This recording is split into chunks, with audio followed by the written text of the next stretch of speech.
ताज़ा तरीन वीडियोस के लिए चैनल को सब्सक्राइब करके बेल आइकन और ऑल नोटिफिकेशन पर क्लिक करें ताकि आपको मिले हर अपडेट सबसे पहले।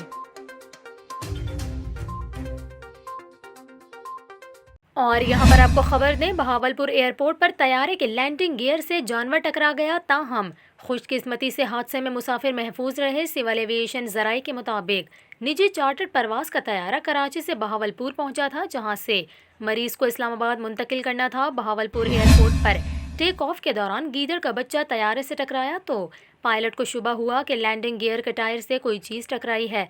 पायलट ने तैयारे के उड़ान भरने के फ़ौरन बाद एयर ट्रैफिक कंट्रोल से रब्ता किया और सूरत हाल से आगाह किया। शोभा एयर साइड टीम ने रनवे का जायज़ा लिया तो वहाँ गीदड़ का बच्चा मरा हुआ पाया गया। आपको बताएं, एयर साइड की टीम ने मुर्दा जानवर को हटाकर रनवे बहाल कर दिया। निजी परवाज़ इस्लामाबाद पहुँचने पर टेक्निकल माहिरीन ने इसका तफसीली मुआयना किया, ताहम तैयारे को कोई नुकसान नहीं पहुंचा था। इसके अलावा CAA की टेक्निकल टीम ने निजी चार्टर्ड तैयारे को क्लियर कर दिया।